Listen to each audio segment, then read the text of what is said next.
Wow, order na agad siya, no? Ha? Order ka na. Order ka, pasabunod. Order ka, no? Ba't pa kaming yung ni Baloy?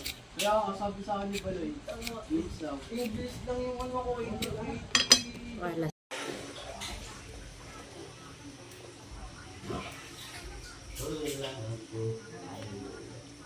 Ito na yung santol. Uunahin natin paglagay. Ito yung magiging pang-asim natin sa ating sinigang na tambakol.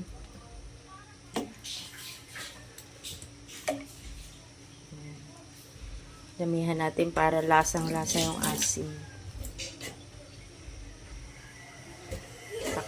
Takpan muna natin. Ayan, kulong-kulo na ang ating. Lalagyan natin ng talbos ng kamote ang tambakol.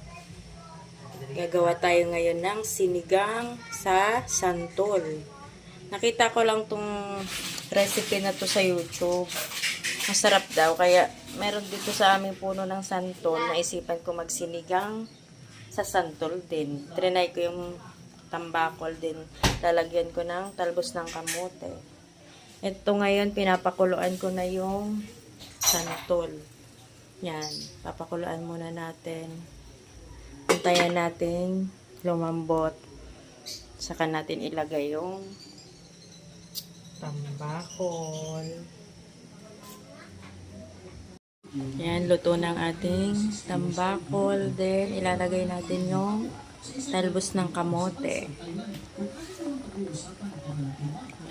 Talbos ng kamote. Malinis na yan. Hinugasan ko na yan.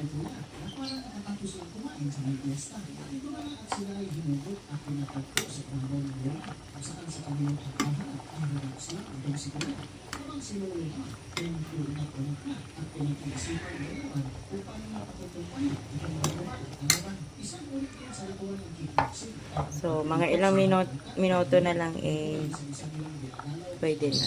Antayin na lang natin na maluto yung talbos ng kamote. Luto na ang ating sinigang sa santol na tambakol with talbos ng kamote. Yan. Ang sarap pala ng sinigang sa santol. Ngayon ko lang to na try lutuin. Nakita ko lang kasi to sa YouTube eh.